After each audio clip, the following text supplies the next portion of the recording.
നമുക്ക് പ്രാർത്ഥനയോടുകൂടി ഇന്നത്തെ ധ്യാനം ആരംഭിക്കാം. ദൈവത്തിൻ്റെ പരിശുദ്ധാത്മാവ് ഞങ്ങളുടെ ഹൃദയങ്ങളിലേക്ക് ഇറങ്ങി വരണം. കർത്താവേ, അടിയനെ സമർപ്പിക്കുന്നു. പരിശുദ്ധാത്മാവൻ നിറവാലെ സംസാരിക്കുവാൻ ഇടയാക്കണമേ. നീ തന്നെ വാക്കുകളെ തരണമേ. നീ തന്നെ ആശയങ്ങളെ തന്ന് പറയുവാൻ ഇടയാക്കണമെന്ന് പ്രാർത്ഥിക്കുന്നു. ശ്രോതാക്കളുടെ ഹൃദയങ്ങളിൽ ആഴമായിട്ട് പതിയണം. കർത്താവായ യേശുവിനെ രക്ഷകനായി സ്വീകരിച്ച് നിന്നിൽ വളരുവാൻ, പരിശുദ്ധാത്മാവ് നിറവിൽ ജീവിക്കുവാൻ, അനേകർക്ക് മാതൃകയായിരിക്കാൻ, സാക്ഷികളായിരിക്കുവാൻ കർത്താവേ കൃപ ചെയ്യണമെന്ന് പ്രാർത്ഥിക്കുന്നു. പരിശുദ്ധാത്മാവ് കൂടെ ഇരിക്കണമേ സമർപ്പിച്ചു കൊള്ളുന്നു.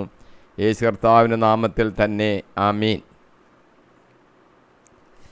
ഇന്ന് നമ്മൾ ചിന്തിക്കുന്നത് എഫേസോസ് ലേഖനം 4-ാം അധ്യായം 21-ാം വാക്യം മുതലാണ്. 21 ഞാൻ വായിക്കാം.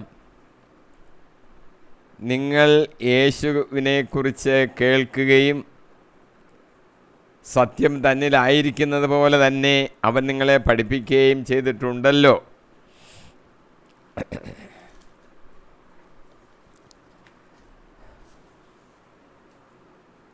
നിങ്ങൾ യേശുക്രിസ്തുവിനെക്കുറിച്ച് കേട്ടിട്ടുണ്ടല്ലോ. സത്യം തന്നിലായിരിക്കുന്ന പോലെ തന്നെ അവൻ നിങ്ങളെ പഠിപ്പിക്കുകയും ചെയ്തിട്ടുണ്ടല്ലോ. അപ്പോൾ നമ്മൾ ഇനി എങ്ങനെ ജീവിക്കണം എന്നാണ് അവിടെ സൂചിപ്പിക്കുന്നത്. ദുർനടപ്പ്, അശുദ്ധി, ഇതൊക്കെ കർത്താവ് വെറുക്കുന്ന കാര്യമാണ്. അതിനെല്ലാം തക്ക ശിക്ഷ ലഭിക്കും. അത് നമ്മൾ അറിഞ്ഞിരിക്കണം. തക്ക ശിക്ഷ ലഭിക്കും. സൂക്ഷിച്ച് ജീവിച്ചോണം എന്ന് ചുരുക്കം. യൂദാ ലേഖനം 7-ാം വാക്യം, സോദോമിനെയും ഗോമോറയെയും അവയെ അനുകരിച്ച് ഭോഗാശക്തിയിലും വ്യഭിചാരത്തിലും മുഴുകിയ ചുറ്റുമുള്ള പട്ടണങ്ങളെയും നിത്യാഗ്നിയുടെ ശിക്ഷയ്ക്കും വിധേയരാക്കി അവിടുന്ന് എല്ലാവർക്കും ദൃഷ്ടാന്തം നൽകിയിരിക്കുന്നു.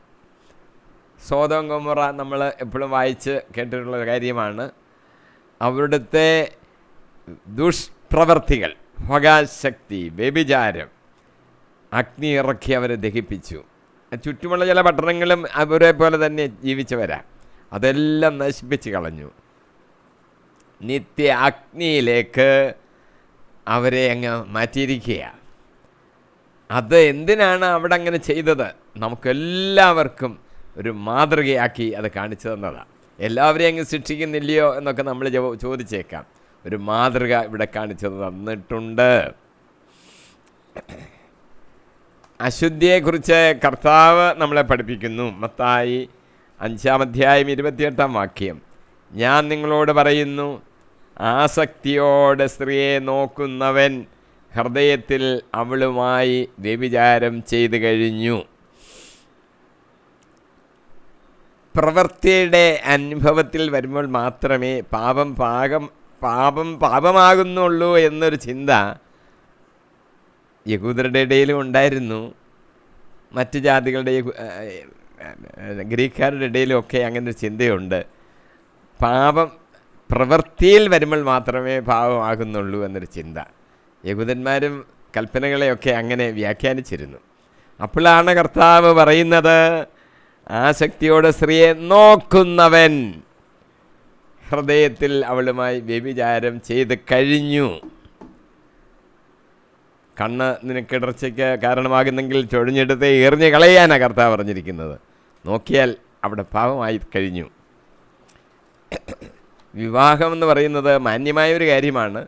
അതിന് മാന്യതയെക്കുറിച്ച് ഹെബ്രായ ലേഖനത്തിൽ എടുത്തെഴുതിയിട്ടുണ്ട്. ഹെബ്രായ ലേഖനം 13-ാം അധ്യായം 4-ാം വാക്യം,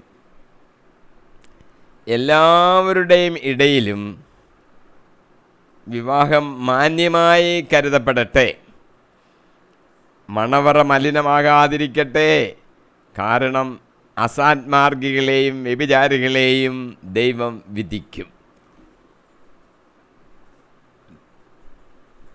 ഇസ്രായേൽ കനാൻ നാട്ടിലേക്കുള്ള യാത്രയിൽ അവർക്ക് പല കുഴപ്പങ്ങളും ഉണ്ടായി. ഇസ്രായേൽ ഷിത്തീമിൽ പാർക്കുമ്പോൾ മൊവാബ്യ സ്ത്രീകളുമായി വേശ്യാവൃത്തിയിൽ ഏർപ്പെടാൻ തുടങ്ങി. യാത്രയാണ്, യാത്രയുടെ ഇടയിൽ ഇങ്ങനെയൊക്കെയാണ് കുഴപ്പം.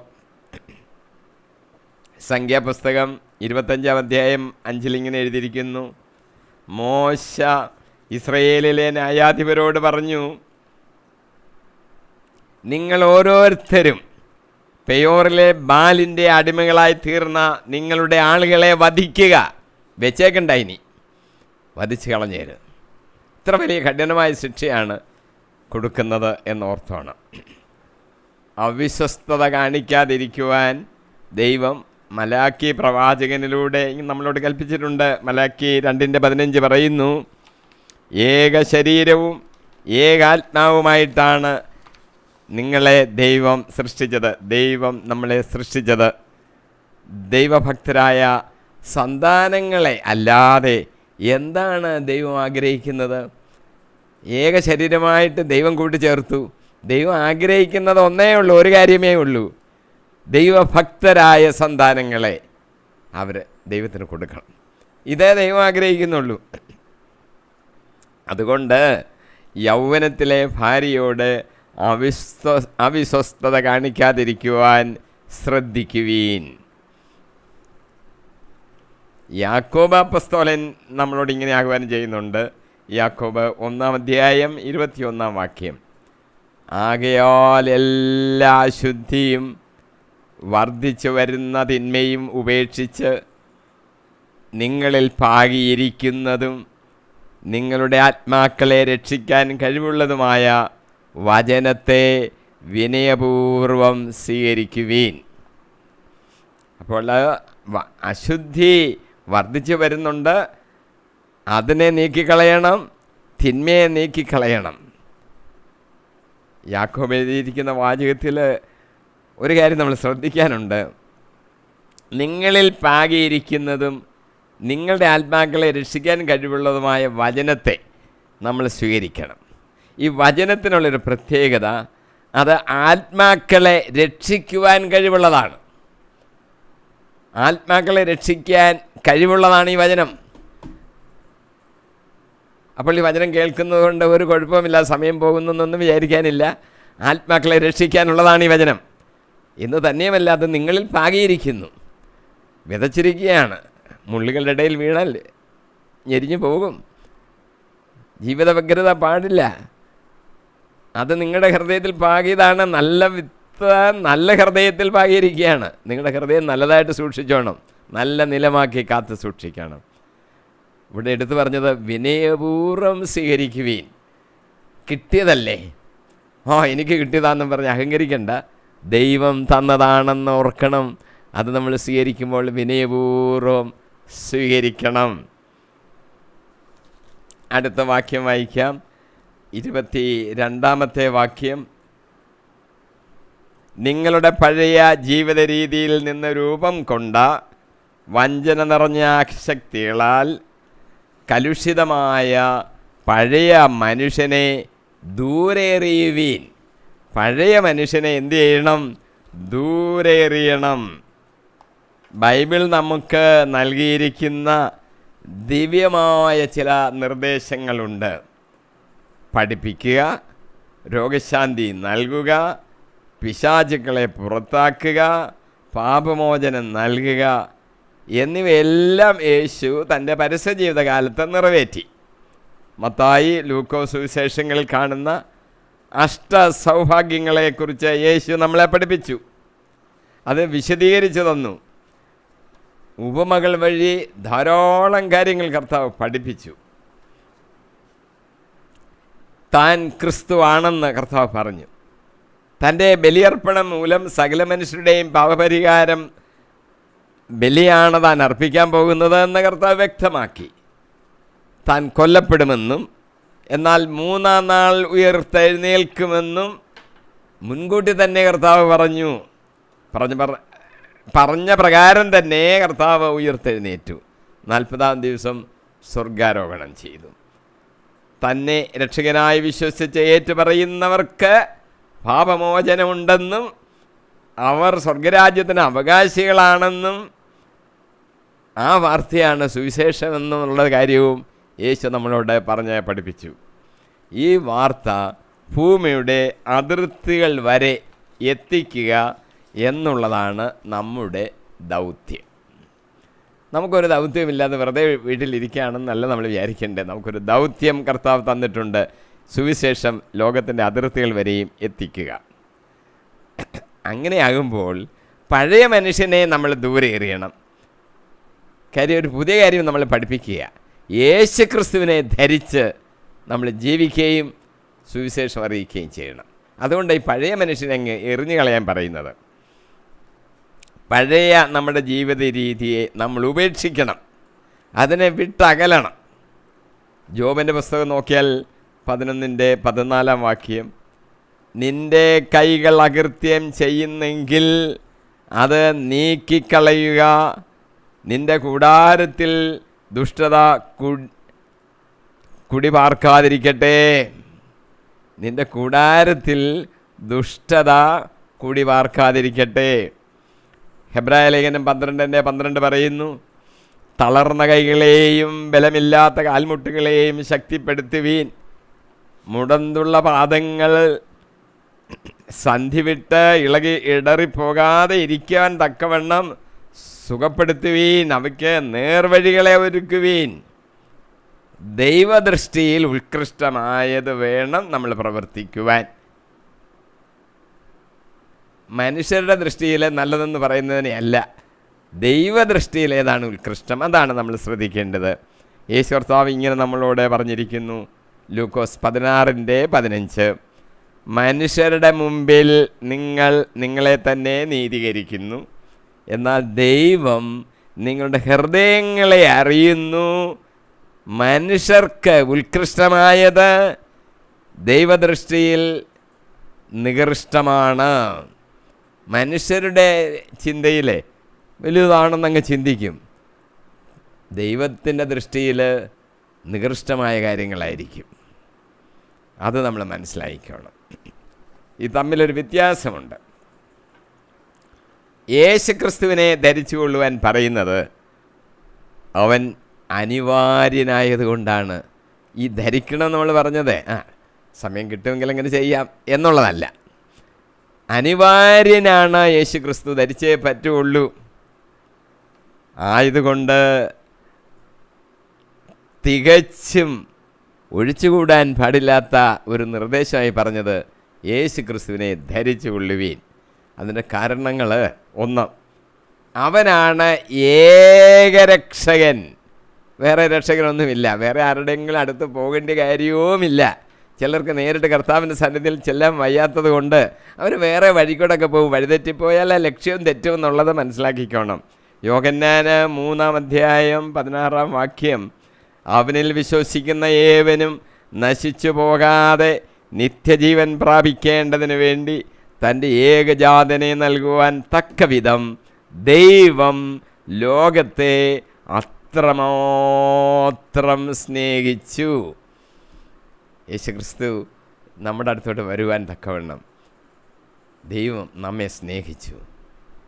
അവൻ അനിവാര്യൻ. അവനിൽ കൂടാണ് രക്ഷ വന്നിരിക്കുന്നത്.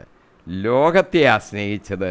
ലോകമെന്ന് പറഞ്ഞാൽ പാപത്തിൽ മുഴുകി കിടക്കുന്ന ഒരു ജനത. ആ ലോകത്തെ രക്ഷിക്കാനാ പുത്രനെ അയച്ചത് എന്ന് നമ്മൾ മനസ്സിലാക്കണം. രണ്ടാമതൊരു കാര്യം, അവനാണ് ഏക ആധാരം. യോഹന്നാൻ്റെ സുവിശേഷം 6:35 യേശു അവരോട് പറഞ്ഞു, ഞാനാണ് ജീവൻ്റെ അപ്പം. എൻ്റെ അടുക്കൽ വരുന്നവന് ഒരിക്കലും വിശക്കുകയില്ല. എന്നിൽ വിശ്വസിക്കുന്നവന് ഒരിക്കലും ദാഹിക്കുകയില്ല. അപ്പത്തിൻ്റെ അടുത്ത് ചെല്ലണം, എൻ്റെ അടുക്കൽ വരണം, എന്നിൽ വിശ്വസിക്കണം. ഈ രണ്ട് കാര്യമാണ് കർത്താവ് പറഞ്ഞത്. എൻ്റെ അടുക്കൽ വരണം, എന്നിൽ വിശ്വസിക്കണം. വിശപ്പും തീരും, ദാഹവും തീരും. ഒരു വലിയ ധനവാന് യേശുവിൻ്റെ അടുത്ത് വന്നപ്പോൾ എന്തോ ചെയ്യണമെന്നൊക്കെ അവസാനം യേശു പറഞ്ഞു കൊടുത്തു. നീ പോയി എല്ലാം വിറ്റ് ദരിദ്രർക്ക് കൊടുത്തിട്ട് അവിടെയൊക്കെ ഇരിക്കാനല്ല പറഞ്ഞത്, കൊടുത്തിട്ട് എന്നെ അനുഗമിക്കുക. അപ്പോൾ എന്നെ അനുഗമിക്കുക എന്നുള്ളത്, യേശുവിൻ്റെ കൂടെ ചെല്ലുക എന്നുള്ളത് ഒരു പ്രധാന സംഗതിയാണ്. യേശു ഇവിടെയും പറയുന്നത്, നിങ്ങൾ എൻ്റെ അടുക്കൽ വരിക, എന്നിൽ വിശ്വസിക്കുക, വിശപ്പും തീരും, ദാഹവും തീരും. മൂന്നാമത്തെ കാര്യം, യേശു ക്രിസ്തു ആണ് രക്ഷയ്ക്ക് വേണ്ടി നൽകപ്പെട്ട ഏകനാമം. ഓൾട്ടർനേറ്റീവ് ഇത് എടുക്കാം അല്ലെങ്കിൽ അതെടുക്കാം, അങ്ങനല്ല. കടയിലൊക്കെ ചെല്ലുമ്പോൾ ഒന്നി നിങ്ങൾ ഇതെടുക്കുക, അല്ലെങ്കിൽ അതെടുക്കുന്നില്ലെങ്കിൽ ഇതെടുക്കുക, അങ്ങനെയല്ല. ഏകനാമം മാത്രം രക്ഷയ്ക്ക് വേണ്ടി. അവിടെ പറ്റുന്നില്ലെങ്കിൽ ഇപ്പുറത്ത് പറയാമെന്നൊന്ന് വിചാരിച്ചാൽ കാര്യം നടക്കത്തില്ല. അപ്പോസ്തല പ്രവൃത്തികൾ 4:12, ആകാശത്തിന് കീഴെ മനുഷ്യരുടെ ഇടയിൽ നമുക്ക് രക്ഷയ്ക്ക് വേണ്ടി മറ്റ് ഒരു നാമവും നൽകപ്പെട്ടിട്ടില്ല. ഒറ്റ നാമമേ ഉള്ളൂ, യേശു ക്രിസ്തു എന്ന ഏകനാമം രക്ഷയ്ക്ക് വേണ്ടി. നാലാമത്തെ കാര്യം, അവനാണ് ഏക അടിസ്ഥാനം. 1 കൊരിന്ത്യർ 3:11 പൗലോസ് എഴുതിയിരിക്കുന്നു, യേശു ക്രിസ്തു എന്ന അടിസ്ഥാനം സ്ഥാപിക്കപ്പെട്ട് കഴിഞ്ഞിരുന്നു, അതിനു പുറമേ മറ്റൊന്ന് സ്ഥാപിക്കുവാൻ ആർക്കും കഴിയുകയില്ല. യേശു ക്രിസ്തുവാണ് അടിസ്ഥാനം. വേറൊന്ന് അടിസ്ഥാനം ഇട്ട് അങ്ങ് പണി തുടങ്ങിയാലോ? ഇല്ല, പറ്റത്തില്ല. അത് നമ്മൾ മനസ്സിലാക്കണം. നമുക്ക് അടുത്ത വചനത്തിലോട്ട് കയറാം. 4:23, നിങ്ങൾ മനസ്സിൻ്റെ ചൈതന്യത്തിൽ നവീകരിക്കപ്പെടട്ടെ. മനസ്സിൻ്റെ നവീകരണത്തിൽ അങ്ങനെ നിങ്ങളങ്ങ് നവീകരിക്കപ്പെടണം. അപ്പോസ്തല പ്രവൃത്തികൾ 2:41 നമുക്കറിയാം, പത്രോസിൻ്റെ ഒരു പ്രസംഗം. വചനം ധാരാളം പേര് ശ്രവിച്ചു. സഭ അങ്ങോട്ട് ഉണ്ടായി വളർന്നു വരികയാണ്. പത്രോസിൻ്റെ പ്രസംഗം കേട്ടപ്പോൾ ആ പ്രസംഗം കേട്ടവരെല്ലാം അങ്ങ് സ്നാനം സ്വീകരിച്ചു. അവർ വിശ്വസിച്ചത് കൊണ്ടാണ് സ്നാനം സ്വീകരിച്ചത്. ആ ദിവസം തന്നെ 3000-ഓളം ആളുകൾ അവരോട് ചേർന്നു. ആദ്യത്തെ ദിവസം തന്നെ 3000-ഓളം ആളുകളാണ് സ്നാനം സ്വീകരിച്ച് സഭയോട് ചേർന്നത്. അപ്പോസ്തല പ്രവൃത്തികൾ 8:6 പീലിപ്പോസിൻ്റെ പ്രവർത്തനമാണ്. പീലിപ്പോസിൻ്റെ വാക്കുകൾ കേൾക്കുകയും അവൻ പ്രവർത്തിച്ച അടയാളങ്ങൾ കാണുകയും ചെയ്ത ജനക്കൂട്ടം അവൻ പറഞ്ഞ കാര്യങ്ങൾ ഏക മനസ്സോടെ ശ്രദ്ധിച്ചു മാത്രമല്ലല്ലോ എഴുതിയിരിക്കുന്നത്, ഏക മനസ്സോടെ ശ്രദ്ധിച്ചു. എതിർക്കാനും വഴക്കുണ്ടാക്കാനൊന്നും അല്ല അവരവിടെ വന്നിരുന്നത്. അത് ശ്രദ്ധിച്ചു കേട്ടു. ഏക മനസ്സോടെ, ഐക്യത്തിൻ്റെ പരിശുദ്ധാത്മാവിൻ്റെ പ്രവർത്തനം നടന്നതുകൊണ്ടാണ് ഈ ഐക്യമുണ്ടായത്. അപ്പോൾ അതങ്ങനെ വളർന്നു വന്നു. അടുത്ത വാചകം, യഥാർത്ഥമായ വിശുദ്ധിയിലും നീതിയിലും ദൈവത്തിൻ്റെ സാദൃശ്യത്തിൽ സൃഷ്ടിക്കപ്പെട്ട പുതിയ മനുഷ്യനെ നിങ്ങൾ ധരിക്കുവിൻ. ആദ്യം നമ്മൾ കേട്ടു പഴയ മനുഷ്യനെ ഒഴിഞ്ഞങ്ങ് കളയാൻ. പുതിയ മനുഷ്യനെ നിങ്ങൾ ധരിക്കുവിൻ. പുതിയ മനുഷ്യൻ എന്ന് ഇവിടെ പറഞ്ഞിരിക്കുന്നത് യേശു ക്രിസ്തുവിനെ തന്നെയാണ്. അവനാണ് മനുഷ്യവംശത്തിൻ്റെ പുതിയ ആദം. ആദം എന്ന വാക്കിൻ്റെ അർത്ഥം തന്നെ ഈ പൊടിയിൽ നിന്ന് സൃഷ്ടിക്കപ്പെട്ടവൻ എന്നാണ്. ഉൽപ്പത്തി 1:27 ആദ്യത്തെ ആദത്തിൻ്റെ സൃഷ്ടിയെക്കുറിച്ച് പറഞ്ഞിരിക്കുന്നത്. അന്ന് മനുഷ്യൻ എന്തെല്ലാം നേടിയെടുക്കണമെന്ന് മനുഷ്യനെക്കുറിച്ച് ദൈവം ഉദ്ദേശിച്ചുവോ ആഗ്രഹിച്ചുവോ അതെല്ലാം നേടിയെടുത്തത് രണ്ടാമത്തെ ആദം എന്ന് നമ്മൾ വിശേഷിപ്പിക്കുന്ന യേശു ക്രിസ്തുവാണ്. അതാണ് പുതിയ ആദം എന്ന് ഇവിടെ പറഞ്ഞിരിക്കുന്നത്. പാപമെന്ന് പറയുന്നത് മനുഷ്യനെ ചതിക്കുകയും കൊല്ലുകയും ചെയ്യുന്ന ഒരു കാര്യമാണ്. റോമർ 7:11 പാപം കൽപ്പന വഴി അവസരം കണ്ടെത്തി എന്നെ ചതിക്കുകയും അതുവഴി എന്നെ കൊല്ലുകയും ചെയ്തു. പൗലോസ് എഴുതിയിരിക്കുകയാണ്, ചതിക്കും ഈ പാപം. നമ്മൾ പാപം ചെയ്ത് അതിലങ്ങ് വീണു പോകും. അങ്ങനെ പറഞ്ഞാൽ നാം കൊല്ലപ്പെടുകയാണ്. ഈ പിശാചിൻ്റെ വേലയാണ്, അവസരം കണ്ടെത്തും. പലരും പാപത്തിൽ വീഴാതെ ശ്രദ്ധിക്കാറുണ്ട്. പക്ഷെങ്കിൽ ഏതെങ്കിലും ഒരവസരം ഇവനെയും കൊണ്ട് പാപം ചെയ്യിക്കുവാൻ സാധിക്കുമോ എന്ന് ഈ പിശാച് ഇങ്ങനെ ശ്രദ്ധിച്ചുകൊണ്ടിരിക്കും. ഇപ്പോൾ ചെന്നാൽ അവനെ വീഴ്ത്താൻ സാധിക്കും എന്ന് പിശാച് കണ്ടുപിടിക്കുമ്പോൾ ആ അവസരത്തിൽ പിശാച് അങ്ങോട്ട് വന്ന് ഒരു ചെറിയ ടെസ്റ്റിംഗ് പരീക്ഷണം നടത്തി തോറ്റുപോകും. ചിലപ്പം മിക്കവാറും എല്ലാവരും അങ്ങ് തോറ്റുപോകും. അങ്ങനെ നമ്മളെ ചതിക്കും. അത് നമ്മൾക്ക് കൊല്ലപ്പെടുന്നതിന് തുല്യമാണ്. ആത്മാവിൽ നമ്മൾ മരിക്കുകയാണ്. വെളിപാട് 19:20 മൃഗം പിടിക്കപ്പെട്ടു, അതിനോടൊപ്പം അതിൻ്റെ മുൻപാകെ അടയാളങ്ങൾ കാണിച്ച് മൃഗത്തിൻ്റെ മുദ്ര സ്വീകരിക്കുകയും അതിൻ്റെ സാദൃശ്യത്തെ ആരാധിക്കുകയും ചെയ്തിരുന്നവരെ പാപത്തിലേക്ക് വശീകരിച്ചിരുന്ന വ്യാജ പ്രവാചകനും പിടിക്കപ്പെട്ടു. ഇരുവരും ഗന്ധകമെരിയുന്ന അഗ്നി തടാകത്തിലേക്ക് ജീവനോടെ എറിയപ്പെട്ടു. എന്നൊരു ഭയങ്കര ശിക്ഷയാണെന്ന് നമ്മൾ ശ്രദ്ധിച്ചു വേണം. അഗ്നി തടാകത്തിലേക്ക് ജീവനോടെ എറിയപ്പെടുകയാണ്. വിശുദ്ധ ജീവിതം നയിക്കുന്നവരെ പാപത്തെ വെറുക്കുന്നവരാ. ഞാൻ സൂക്ഷിച്ചോളാം എന്ന് പറഞ്ഞാൽ മാത്രം പോരാ, വെറുക്കണം.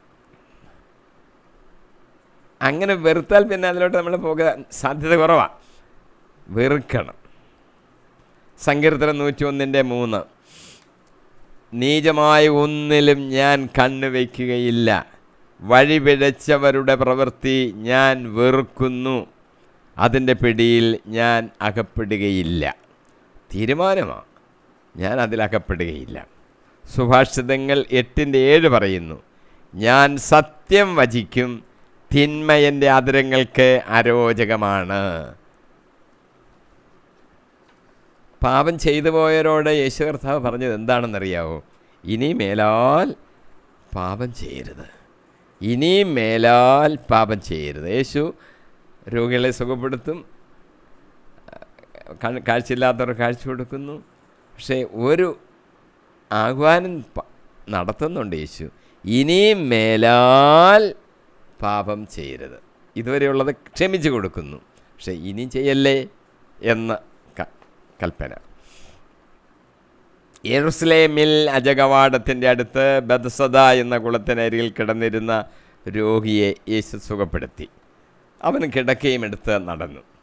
യോഹന്നാൻ സുവിശേഷം 5:14 പറയുന്നു, പിന്നീട് യേശു ദേവാലയത്തിൽ വെച്ച് അവനെ കണ്ടപ്പോൾ പറഞ്ഞു, ഇതാ നീ സൗഖ്യം പ്രാപിച്ചിരിക്കുന്നു, കൂടുതൽ മോശമായതൊന്നും സംഭവിക്കാതിരിക്കാൻ മേലിൽ പാപം ചെയ്യരുത്. നമുക്ക് വല്ല ആവശ്യങ്ങൾ വരുമ്പോൾ, രോഗങ്ങൾ വരുമ്പോൾ എല്ലാം കർത്താവിനോട് പ്രാർത്ഥിച്ച് കിട്ടും. അന്ന് നമ്മുടെ ജീവിത രീതിയൊക്കെ നമ്മളൊന്ന് ചിന്തിച്ച് പാപത്തെക്കുറിച്ച് അനുതാപപ്പെടും. കാര്യമൊക്കെ ലഭിച്ചു കഴിയുമ്പോൾ പാപത്തിൽ വീണ പഴയ ജീവിത രീതി പിന്നീട് ആവർത്തിക്കാൻ പാടില്ല. നമ്മൾ ഒരിക്കൽ നവീകരിക്കപ്പെട്ടിരിക്കുകയാണ്, ഇനി മേലോൽ പാപം ചെയ്യരുത്. യേശയ്യ വഴി കർത്താവ് ഇങ്ങനെ അരുളി ചെയ്തിട്ടുണ്ട്. യേശയ്യ 1:16 നിങ്ങളെ തന്നെ കഴുകി വൃത്തിയാക്കുവീൻ, നിങ്ങളുടെ ദുഷ്കർമ്മങ്ങൾ എൻ്റെ സന്നിധിയിൽ നിന്ന് നീക്കിക്കളയുവീൻ, നിങ്ങളുടെ അകൃത്യങ്ങൾ അവസാനിപ്പിക്കുവീൻ. കുളിയെക്കുറിച്ചും കാൽ കഴുകലിനെ കുറിച്ചൊക്കെ യേശു പറഞ്ഞിട്ടുണ്ടല്ലോ. കുളിച്ചിരിക്കുന്നവന് കാൽ കഴുകിയാൽ മാത്രം മതി എന്ന് യേശു പറഞ്ഞിട്ടുണ്ട്. കഴുകലിനെ സൂചിപ്പിക്കുന്നത് പാപത്തിൻ്റെ അവസ്ഥയിൽ നിന്ന് നമ്മളെ വൃത്തിയാക്കണം, വിശുദ്ധീകരിക്കപ്പെടണം എന്നാണ് അത് സൂചിപ്പിക്കുന്നത്.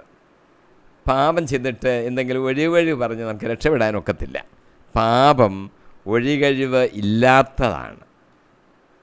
യോഹന്നാൻ്റെ സുവിശേഷം 15:22 പറയുന്നു, ഞാൻ വന്ന് അവരോട് സംസാരിച്ചിരുന്നില്ലെങ്കിൽ അവർക്ക് പാപമുണ്ടാകുമായിരുന്നില്ല, എന്നാൽ ഇപ്പോൾ അവരുടെ പാപത്തെക്കുറിച്ച് അവർക്ക് ഒഴികഴിവില്ല. കർത്താവ് നല്ല സത്യങ്ങൾ നമ്മളെ പഠിപ്പിക്കുക. കർത്താവ് പഠിപ്പിച്ചില്ലായിരുന്നെങ്കിൽ നമ്മളൊന്നും ഒരു സത്യം അറിയുന്നുമില്ല.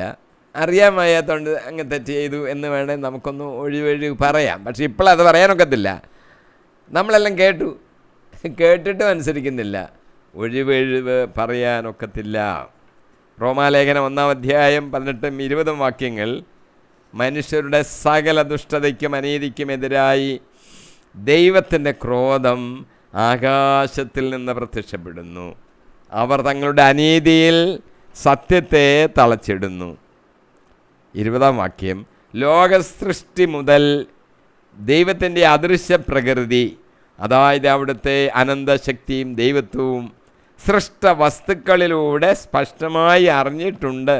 അതുകൊണ്ട് അവർക്ക് ഒഴികഴിവില്ല. പ്രപഞ്ചം നോക്കിയാൽ തന്നെ നമുക്ക് ദൈവത്തിൻ്റെ ശക്തിയും അവൻ്റെ എല്ലാ പ്രവർത്തനങ്ങളുടെ രീതിയും നമുക്കിങ്ങനെ മനസ്സിലാക്കാൻ സാധിക്കും. ഇനി ഇതൊന്നും ഞാൻ അറിഞ്ഞില്ലെന്നൊന്നും പറഞ്ഞ് ഒഴിവുകൾ പറയാനൊന്നും ഒക്കത്തില്ല. മനുഷ്യന് ഒരു സ്വതസിദ്ധമായ ഒരു ആഗ്രഹമുണ്ട്. അവൻ പാപത്തെയാണ് സ്നേഹിക്കുന്നത്. അങ്ങനൊരു കുഴപ്പമുണ്ട് എന്ന് ഓർത്തോണം. സങ്കീർത്തനം 52:3 പറയുന്നു, നന്മയേക്കാൾ തിന്മയും സത്യത്തേക്കാൾ വ്യാജവും നീ ഇഷ്ടപ്പെടുന്നു. സത്യം കേൾക്കാനല്ല, തെറ്റായ വാർത്തകളും തെറ്റായ കാര്യങ്ങളും കേൾക്കാനും നന്മയേക്കാൾ തിന്മയുമാണ് ഈ മനുഷ്യൻ ഇഷ്ടപ്പെടുന്നത്. സുഭാഷിതങ്ങളിലെ 2:14 പറയുന്നു, അവർ തിന്മ ചെയ്യുന്നതിൽ സന്തോഷിക്കുകയും അതിൻ്റെ വൈകൃതത്തിൽ ആഹ്ലാദിക്കുകയും ചെയ്യുന്നു.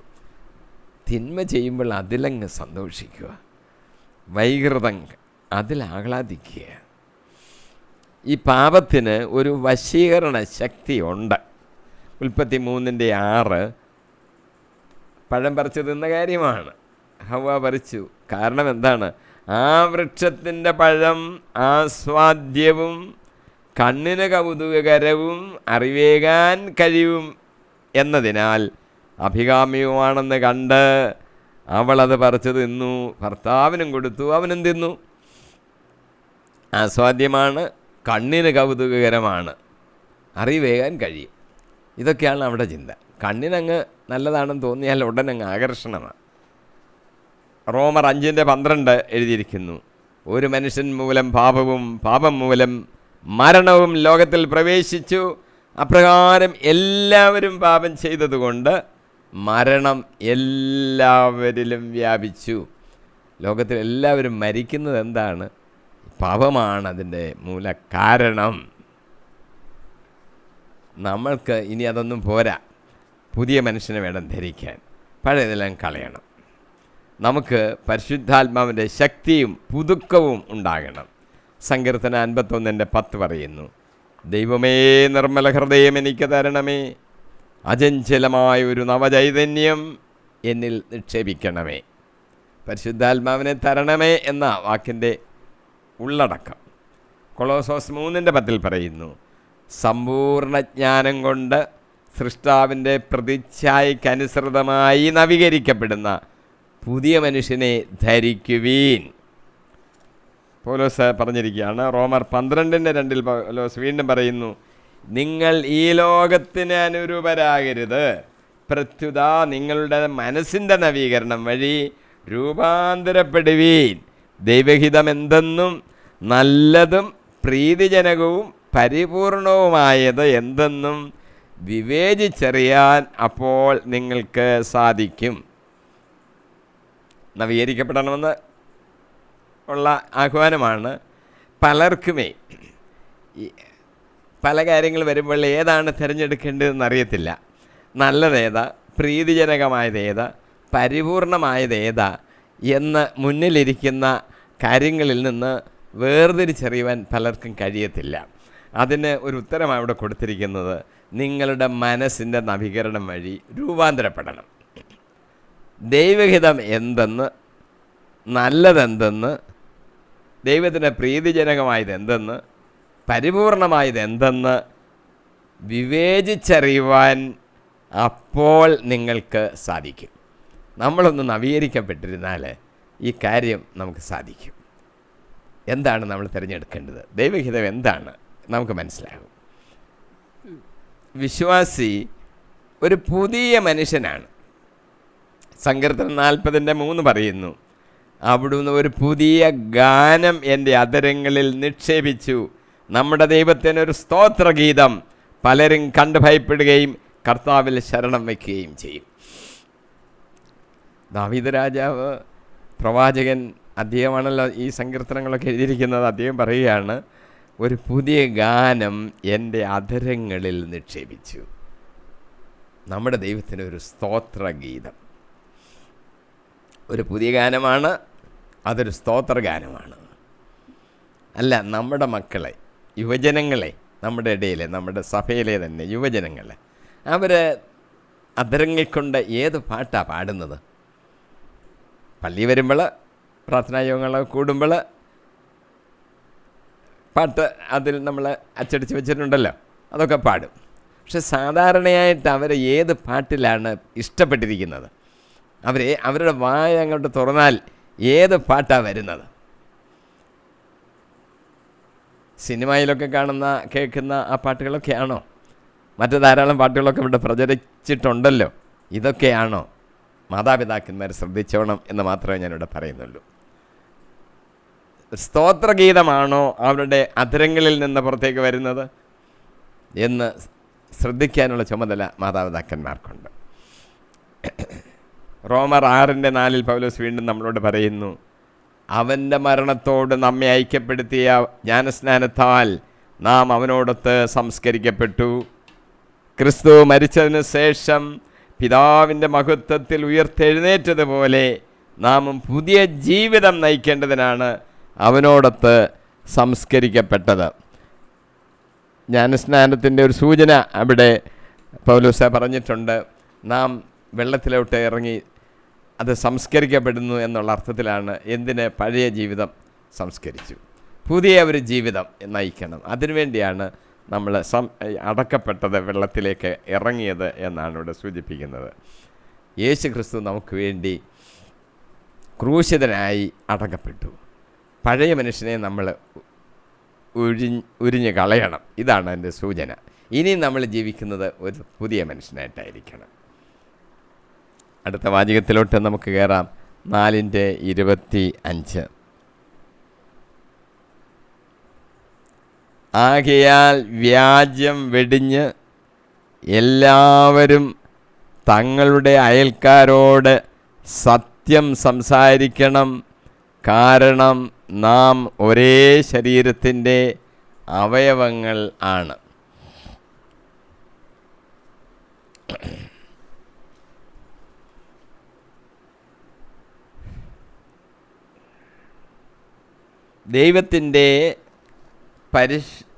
ദൈവത്തിൻ്റെ പരിശുദ്ധിയിലാണ് നാം പങ്കാളികളായിരിക്കേണ്ടത്.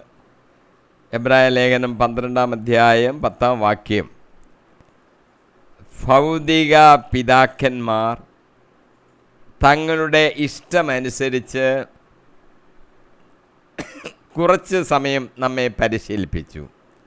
എന്നാൽ ദൈവം നമ്മെ പരിശീലിപ്പിക്കുന്നത് നമ്മുടെ നന്മയ്ക്കും തൻ്റെ പരിശുദ്ധിയിൽ നാം പങ്കുകാരാകുന്നതിനും വേണ്ടിയാണ്. നമുക്ക് ഭൗതിക പിതാക്കന്മാരുണ്ട്, നമ്മുടെ മാതാപിതാക്കന്മാരുണ്ട്. സഭാസംബന്ധമായിട്ട് ചിന്തിച്ചാൽ നമുക്ക് വേണ്ട ഉപദേശങ്ങൾ നൽകുന്ന ആത്മീയ പിതാക്കന്മാരുണ്ട്. അവരൊക്കെ നമുക്ക് വേണ്ടി ഒത്തിരി കാര്യങ്ങൾ നമ്മളെ പഠിപ്പിക്കുന്നു. എന്തിനു വേണ്ടിയാണ്? നമ്മുടെ നന്മയ്ക്ക് വേണ്ടിയാണ്.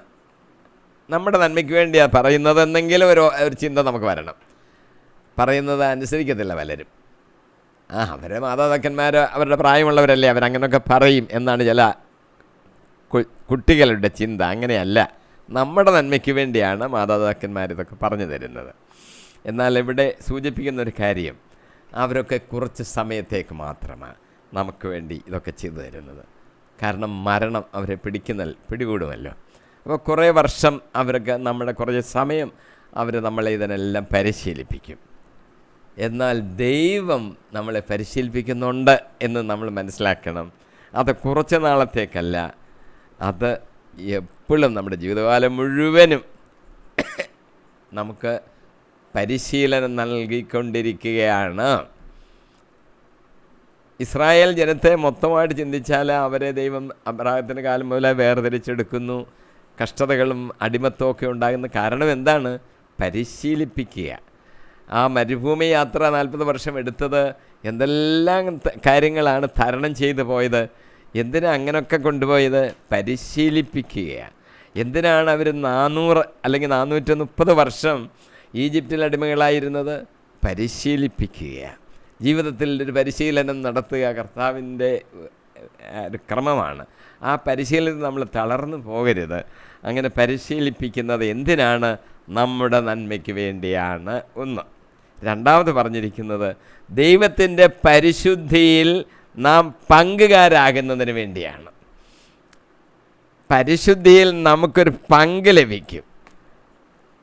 പങ്ക് ഇപ്പോൾ ഒരു കച്ചവടം അല്ലെങ്കിൽ വലിയ ബിസിനസ് നടത്തുന്നു, ലാഭം ഉണ്ടാകുന്നു, രണ്ടുപേര് ചേർന്ന് നടത്തുന്ന ഒരു ബിസിനസ്സാണെങ്കിൽ ആ ലാഭത്തിൻ്റെ പങ്ക് രണ്ടുപേർക്കും ഉണ്ടല്ലോ. ഇവിടെ കർത്താവ് നമുക്ക് വേണ്ടി എല്ലാം ചെയ്യുന്നു. കർത്താവിൻ്റെ പരിശുദ്ധിയിൽ നമുക്ക് പങ്ക് കിട്ടും. അത് നമ്മൾ മനസ്സിലാക്കണം. കർത്താവാണ് അതിൻ്റെ എല്ലാം കാരണക്കാരൻ, നമുക്ക് അതിൽ പങ്ക് കിട്ടും. ഏശയ്യാ 35:8 പറയുന്നു, അവിടെ ഒരു രാജവീതി ഉണ്ടായിരിക്കും, വിശുദ്ധ വീതി എന്ന് അത് വിളിക്കപ്പെടും.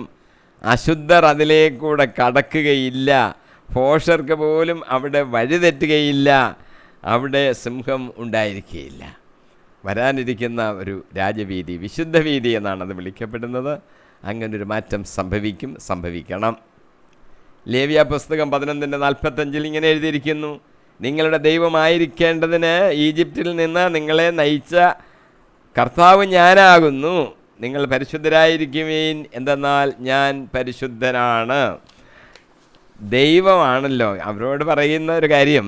ഈജിപ്തിൽ നിന്ന് നിങ്ങളെ ഇങ്ങനെ പുറപ്പെടുവിച്ച് ഇങ്ങോട്ട് കൊണ്ടുവന്നത് ആരാ? ഞാനല്ലേ. നിങ്ങളുടെ ദൈവമായിരിക്കുന്നതിന് വേണ്ടിയാണത്. കർത്താവിൻ്റെ സീനായി മലയിൽ വെച്ച് കൊടുത്ത ആ 10 കൽപ്പനകൾ അദ്ദേഹം പറയുകയാണ്, നിങ്ങളെ ഇപ്പുറത്തിങ്ങനെ കൊണ്ടുവന്നത് ഞാനല്ലേ. യഹോവയായ ദൈവം ഞാനാണ് നിങ്ങളുടെ കർത്താവ്, ഞാനല്ലാതെ വേറെ കർത്താവ് ദൈവം നിങ്ങൾക്ക് ഉണ്ടാകരുത്. മുകളിൽ ആകാശത്തിലോ താഴെ ഭൂമിയിലോ ഭൂമിക്കടിയിലെ വെള്ളത്തിലോ ഉള്ള ഒന്നിൻ്റെയും വിഗ്രഹം നീ ഉണ്ടാക്കരുത്, അവയുടെ മുമ്പിൽ വന്ദിക്കരുത്, അവയെ ആരാധിക്കുകയും വരുത്. ആരാധിക്കാൻ യോഗ്യൻ ഞാൻ മാത്രം. അത് മനസ്സിലാക്കണം. പലരും അങ്ങ് മറന്നു പോവുകയാണ്. ആ സംഭവം കഴിയുമ്പോൾ അന്നേരം ഒരു സന്തോഷമൊക്കെ ഉണ്ടാകും. ചെങ്കടൽ കടന്നപ്പോൾ മോശയുടെ സഹോദരി പാട്ടുപാടി ദൈവത്തെ സ്തുതിച്ചു, നല്ലത് തന്നെ, സന്തോഷമുണ്ടായല്ലോ. പക്ഷേ കുറച്ച് കഴിഞ്ഞപ്പോൾ അതെല്ലാം അനുഭവമൊക്കെ അങ്ങ് കളഞ്ഞു. കാളക്കുട്ടി ഉണ്ടാക്കി അവർ ആ വിഗ്രഹത്തെ ആരാധിക്കാൻ തുടങ്ങി. അവരെ കുറ്റം പറഞ്ഞതുകൊണ്ട് മാത്രമായില്ല, നമ്മുടെ ജീവിതത്തിലും നമ്മുടെ സഭയുടെ ഇടയിലും ക്രിസ്ത്യാനികളെന്ന് പറയുന്നവരുടെ ഇടയിലും വിഗ്രഹാരാധന നടന്നുകൊണ്ടിരിക്കുകയാണെന്ന് ഇപ്പോൾ നമ്മൾ കണ്ണു തുറന്ന് നോക്കിയാൽ നമുക്ക് കാണുവാൻ സാധിക്കും. അപ്പോൾ എങ്ങനെയാണ് നമ്മളൊരു വിശുദ്ധീകരണം പ്രാപിക്കേണ്ടത്? ഹെബ്രായ ലേഖനം 10:10 പറയുന്നു, യേശുക്രിസ്തുവിൻ്റെ ശരീരം എന്നേക്കുമായി ഒരിക്കൽ സമർപ്പിക്കപ്പെട്ടത് വഴി നാം വിശുദ്ധീകരിക്കപ്പെട്ടിരിക്കുന്നു. യേശുവിൻ്റെ മരണത്തെക്കുറിച്ച് നമ്മളൊന്ന് ചിന്തിക്കേണ്ടതായിട്ടുണ്ട്. നമ്മൾ വിശുദ്ധീകരിക്കപ്പെട്ടത് നമ്മൾ സോപ്പിട്ട് തേച്ച് കുളിച്ചത് കൊണ്ടൊന്നുമല്ല, പിന്നെയോ കർത്താവിൻ്റെ രക്തം കൊണ്ട് നമ്മൾ കഴുകപ്പെടുന്നത് കൊണ്ടാണ്. അങ്ങനെ നമ്മൾ കഴുകപ്പെടാൻ വേണ്ടിയാണ് ഈ ക്രിസ്മസ് നമ്മൾ ആഘോഷിക്കുമ്പോൾ നമ്മൾ അതും ചിന്തിക്കണം. സ്വർഗത്തിലിരിക്കുന്ന ദൈവം മനുഷ്യ ശരീരം ധരിച്ച് കുഞ്ഞായിട്ട് ഇവിടെ വളർന്നുകയും 30 വർഷം ഇവിടെ ഇങ്ങനെ ജീവിക്കുകയും പരസ്യ ജീവിതത്തിൽ ധാരാളം കാര്യങ്ങൾ നമ്മൾ പഠിപ്പിക്കുകയും പിന്നീട് ഈ ക്രൂശിൽ തൂങ്ങി മരിക്കുകയും ഒക്കെ ചെയ്തത് എന്തിനാണ്? അവനിൽ വിശ്വസിക്കണം, അവൻ എൻ്റെ രക്ഷകനാണെന്ന്, അവൻ്റെ രക്തത്താൽ ഞാൻ കഴുകപ്പെടുന്നു എന്ന് നമ്മൾ മനസ്സിലാക്കണം, വിശ്വസിക്കണം. അപ്പോൾ നാം വിശുദ്ധീകരിക്കപ്പെടും. അല്ലാതെ നമ്മളെ വേറെ ഏതാണ്ടൊക്കെ ചെയ്തത് കൊണ്ടൊന്നും വിശുദ്ധീകരിക്കപ്പെടത്തില്ല. വഴി അവൻ മാത്രമാണ്. വഴി തെറ്റിപ്പോകരുത്. നമ്മുടെ ലക്ഷ്യം സ്വർഗത്തിലേക്കാണെന്ന് വിചാരിച്ച് വഴി തെറ്റിപ്പോയാൽ സ്വർഗത്തിൽ ചെല്ലത്തില്ല. നമ്മുടെ ഒത്തിരി നല്ല കാര്യങ്ങളൊക്കെ നമ്മൾ ചെയ്യുന്നുണ്ടായിരിക്കും, അതുകൊണ്ട് സ്വർഗത്തിൽ പോകത്തില്ല. ആ വഴി ശരിയാകണം. വഴി ശരിയായെങ്കിൽ മാത്രമേ സ്വർഗത്തിലോട്ട് കയറാനൊക്കത്തുള്ളൂ. നിയമം എന്ന് പറയുന്നത് വരാനിരിക്കുന്ന നന്മകളുടെ നിഴൽ മാത്രമാണ്. പാപപരിഹാര ബലിയായിട്ട് കാളകളെയും കോലാടുകളെയും ബലിയർപ്പിച്ചിരുന്നു. പണ്ട് യഹൂദന്മാരെല്ലാം അങ്ങനെ ചെയ്യുമായിരുന്നു. അവയുടെ രക്തത്തിന് പാപങ്ങൾ നീക്കിക്കളയുവാൻ സാധ്യമല്ല. കാളയുടെയും കോലാടിൻ്റെയും രക്തത്തിന് നമ്മുടെ പാപങ്ങൾ കഴുകിക്കളയാൻ അതിന് ശക്തിയുണ്ടോ? ആണ്ടുതോറും നമ്മുടെ പാപങ്ങൾ ഓർക്കുവാൻ മാത്രമേ ആ ബലികൾ കൊണ്ട് കഴിയുമായിരുന്നുള്ളൂ. ആണ്ടുതോറും അങ്ങ് പാപപരിഹാര ബലി അർപ്പിക്കുക, നമ്മുടെ പാപങ്ങൾ എന്തുവാണെന്ന് വീണ്ടും വീണ്ടും ഓരോ വർഷവും ഓർക്കുവാനായിട്ട് അത് സാധിക്കുമെന്നല്ലാതെ നമ്മുടെ പാപങ്ങളെ ആ രക്തം കൊണ്ട് കഴുകിക്കളയുവാനായിട്ട് സാധിക്കുകയില്ല. എന്നാൽ അതുപോലെയല്ല യേശുവിൻ്റെ ബലി. അവൻ തൻ്റെ ഏക ബലി സമർപ്പണം വഴി വിശുദ്ധീകരിക്കപ്പെട്ടവരെ എന്നേക്കുമായി പരിപൂർണരാക്കിയിരിക്കുന്നു. ഏക ബലി സമർപ്പണം വഴി വിശുദ്ധീകരിക്കപ്പെട്ടവരെ എന്നേക്കുമായിട്ട് പരിപൂർണരാക്കിയിരിക്കുകയാണ്. അവൻ്റെ ബലി മാത്രമാണ് നമ്മുടെ വിശുദ്ധീകരണത്തിന് കാരണം. 1 കൊരിന്ത്യർ 1:30 പറയുന്നു, യേശു ക്രിസ്തുവിലുള്ള നിങ്ങളുടെ ജീവിതത്തിൻ്റെ ഉറവിടം അവിടുന്നാണ്. ദൈവം അവനെ നമുക്ക് ജ്ഞാനവും നീതിയും വിശുദ്ധീകരണവും പരിത്രാണവും ആക്കിയിരിക്കുന്നു. നമുക്ക് ജ്ഞാനം വേണം, നീതി വേണം, വിശുദ്ധീകരണം വേണം, പരിത്രാണം വേണം. യേശു ക്രിസ്തു അവിടെ നിൽക്കുന്നത്, അവിടോട്ട് ചെന്നാൽ മതി. വിശുദ്ധീകരിക്കപ്പെട്ടവർക്ക് ചില അനുഗ്രഹങ്ങൾ ലഭിക്കുന്നുണ്ട്. ചിലത് നമ്മളൊന്ന് ചിന്തിക്കുകയാണ്. 1, വിശുദ്ധരുടെ ഇടയിൽ അവകാശം ലഭിക്കുന്നു. അപ്പോസ്തല പ്രവൃത്തികൾ 20:32 പറയുന്നു, നിങ്ങളെ ഞാൻ കർത്താവിനും അവിടുത്തെ കൃപയുടെ വചനത്തിനും പരമേൽപ്പിക്കുന്നു. നിങ്ങൾക്ക് ഉത്കൃഷ്ടം വരുത്തുന്നതിനും സകല വിശുദ്ധരുടെയും ഇടയിൽ അവകാശം തരുന്നതിനും ഈ വചനത്തിന് കഴിയും. വചനം ശക്തിയുള്ളതാണ്. ആ വചനത്തിന് കഴിയുന്ന ഒരു കാര്യം എടുത്തു പറയുകയാണ്, സകല വിശുദ്ധരുടെയും ഇടയിൽ അവകാശം തരുന്നതിന് ഈ വചനത്തിന് കഴിയും. നമുക്കും ഉണ്ട് അവകാശം വിശുദ്ധരുടെ ഇടയിൽ. ഈ വചനം മൂലമാണ് അതിനിടയാകുന്നത്.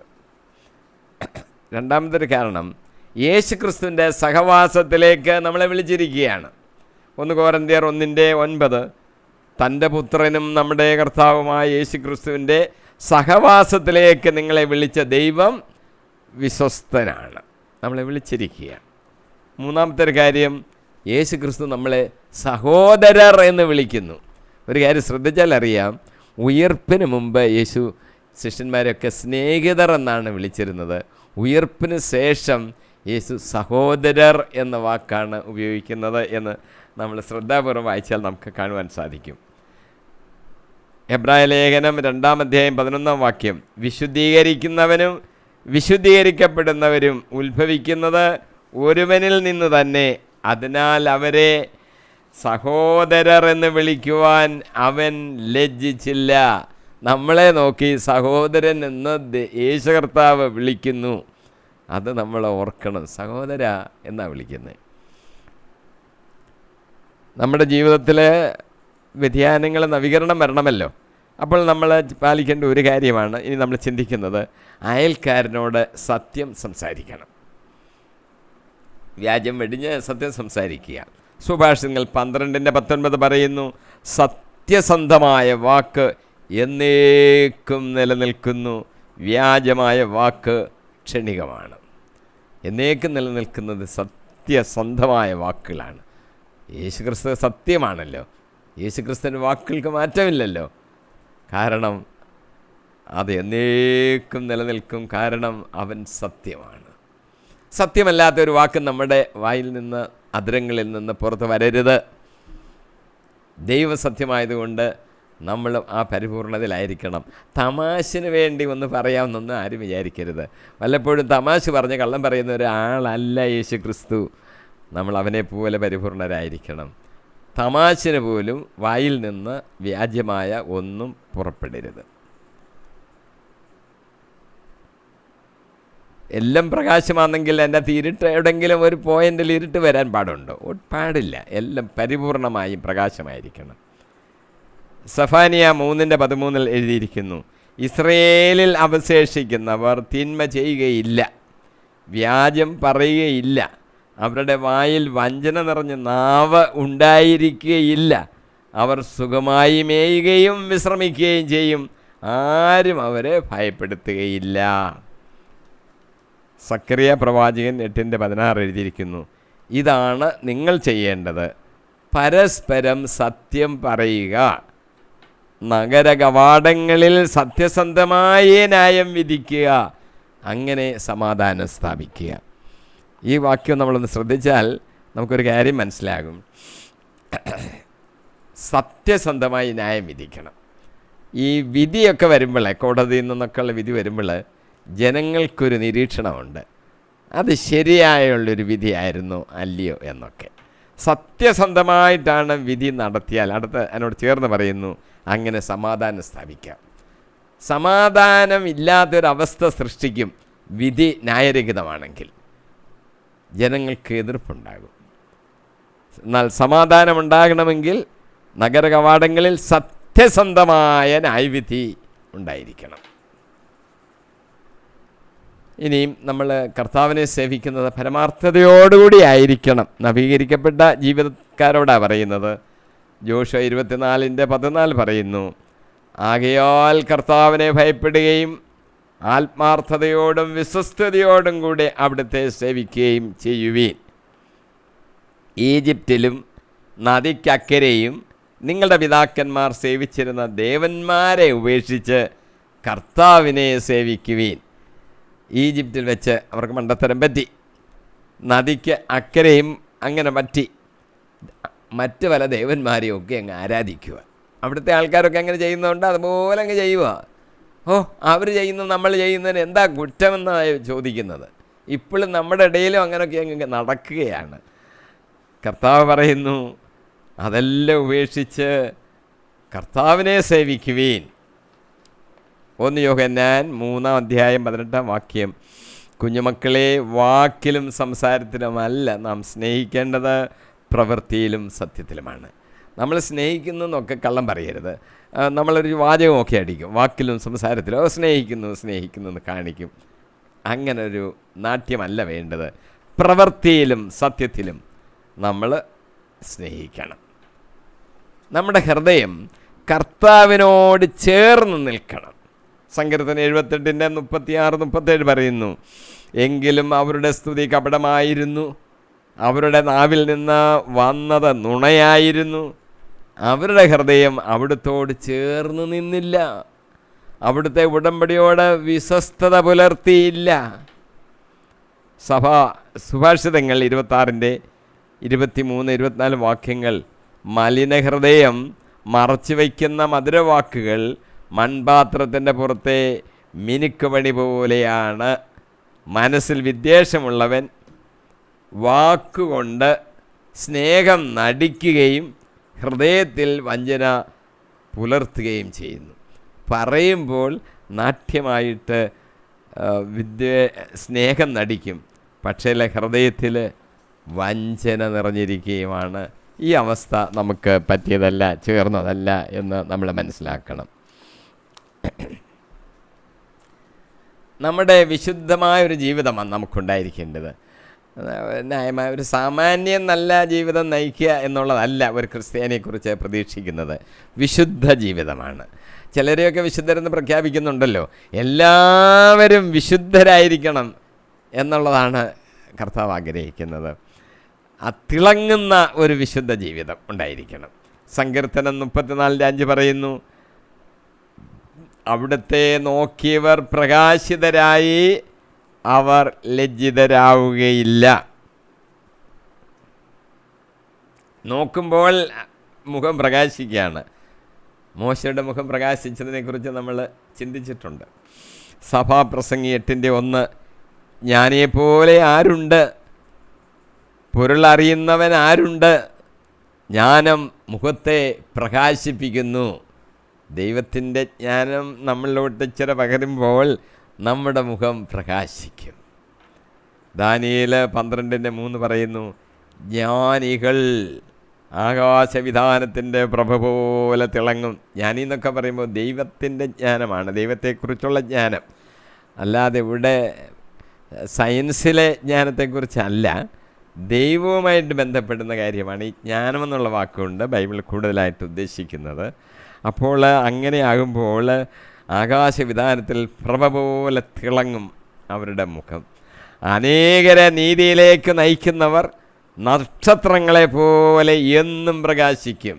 നക്ഷത്രങ്ങളെ പോലെ എന്നും പ്രകാശിക്കും. ആരുടെ മുഖമാണെന്നറിയോ? അനേകരെ നീതിയിലേക്ക് നയിക്കുന്നവർ. അപ്പം നമുക്കൊരു ഒരു ദൗത്യമുണ്ട്. അനേകരെ, ഒരാളെയെങ്കിലും സാധിച്ചെങ്കിൽ നീതിയിലേക്ക് നയിക്കണം. അവരെ നീതീകരിക്കപ്പെടുവാനുള്ള കാര്യങ്ങളിലേക്ക് അവരെ നമ്മൾ നയിക്കണം. അപ്പോൾ നമ്മുടെ മുഖവും പ്രശോഭിക്കും നക്ഷത്രങ്ങളെപ്പോലെ.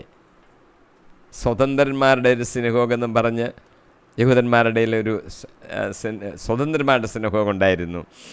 അംഗങ്ങൾ യഹൂദർ മാത്രമല്ല, ഗ്രീക്കുകാരായ ചില ആൾക്കാരൊക്കെ ഉണ്ടായിരുന്നത്. വലിയ ആൾക്കാരായ ഞങ്ങൾക്ക് അറിവുണ്ടെന്ന് അവരുടെ വിചാരം. സ്വതന്ത്രന്മാരുടെ സിനഗോഗിലെ അംഗങ്ങൾ സ്തേഫാനോസിനോട് വാദപ്രതിവാദത്തിൽ ഏർപ്പെട്ടു.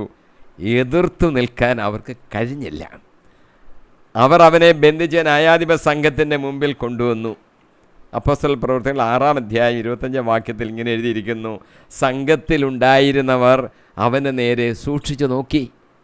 അവൻ്റെ മുഖം ഒരു ദൈവദൂതൻ്റെ മുഖം പോലെ കാണപ്പെട്ടു. സ്തെഫാനോസിൻ്റെ മുഖം. 2 കൊരിന്ത്യർ 3:7 എഴുതിയിരിക്കുന്നു: കൽപ്പലകളിൽ എഴുതപ്പെട്ട മരണത്തിൻ്റെ നിയമം തേജസ്സിലാണ് നൽകപ്പെട്ടത്. മോശയുടെ കൽപ്പന കൊടുത്ത കാര്യമാണ്. ആ തേജസ് മങ്ങിക്കൊണ്ടിരുന്നപ്പോൾ പോലും ഇസ്രായേൽ ജനത്തിന് നോക്കാനാവാത്ത വിധം മോശയുടെ മുഖത്തെ ജ്വലിപ്പിച്ചു. ഇസ്രായേൽ ജനം പറഞ്ഞു, അയ്യോ ഞങ്ങൾക്ക് മോശയും കാണണ്ട. മോശ പിന്നെ ഒരു മൂടുപടമൊക്കെ ഇട്ടുകൊണ്ട് അവരോട് സംസാരിച്ച് അത്ര ശോഭിക്കുകയാണ്. ദാവീദ് ഇങ്ങനെ എഴുതിയിരിക്കുന്നു, ഇങ്ങനെ പ്രാർത്ഥിക്കുന്നു. സങ്കീർത്തനം 18:28: അങ്ങ് എൻ്റെ ദീപം കൊളുത്തുന്നു, എൻ്റെ ദൈവമായ കർത്താവ് എൻ്റെ അന്ധകാരം അകറ്റുന്നു. നമ്മുടെ ദീപം കൊളുത്തും കർത്താവ്. നമ്മളിലുള്ള അന്ധകാരത്തെ അവൻ അകറ്റും. പ്രകാശം വരും, നമ്മൾ ശോഭിക്കും. നമ്മൾ വിശുദ്ധ ജീവിതം നയിക്കണം. അതിലേക്കാണ് നമ്മുടെ വിളി. ഇന്ന് നാം പഠിക്കുകയും ധ്യാനിക്കുകയും ചെയ്തത് എഫെസോസ് 4-ാം അധ്യായം 21 മുതൽ 25 വരെയുള്ള വാക്യങ്ങളാണ്. ദുർനടപ്പ്, അശുദ്ധി, അതൊന്നും കർത്താവ് ഇഷ്ടപ്പെടുന്നില്ല. കർത്താവ് വെറുക്കുന്ന കാര്യങ്ങളതെല്ലാം. പഴയ മനുഷ്യനെ ദൂരെ എറിയണം. യേശു ക്രിസ്തുവിനെ നമ്മൾ ധരിക്കണം. മനസ്സിൻ്റെ ചൈതന്യത്താൽ നവീകരിക്കപ്പെടണം. വിശുദ്ധിയും നീതിയും ഉൾക്കൊള്ളണം. വിശുദ്ധ ജീവിതം നയിക്കുമ്പോൾ പാപത്തെ വെറുക്കുന്നു. പാപത്തിന് ഒഴിവുകഴിവ് പറയാനൊന്നും സാധ്യമാകത്തില്ല. നമ്മുടെ പരിശുദ്ധാത്മാവിൻ്റെ ശക്തിയും പുതുക്കവും നമുക്കുണ്ടാകണം. വിശ്വാസി ഒരു പുതിയ മനുഷ്യനത്രേ. പഴയ മനുഷ്യനല്ലിനി, അവനൊരു പുതിയ മനുഷ്യനത്രേ. ഇതാണ് നമ്മളിന്ന് ചിന്തിച്ച ചില കാര്യങ്ങൾ. അടുത്ത എപ്പിസോഡ് 142-ാം എപ്പിസോഡിൽ നമുക്ക് എഫെസോസ് 4:6 മുതൽ പഠിക്കുകയും ധ്യാനിക്കുകയും ചെയ്യാം. പരിശുദ്ധാത്മാവ് നമ്മളെ നടത്തട്ടെ. യേശു കർത്താവിൻ്റെ വിലയേറിയ നാമത്തിൽ തന്നെ. ആമേൻ, ആമേൻ, ആമേൻ.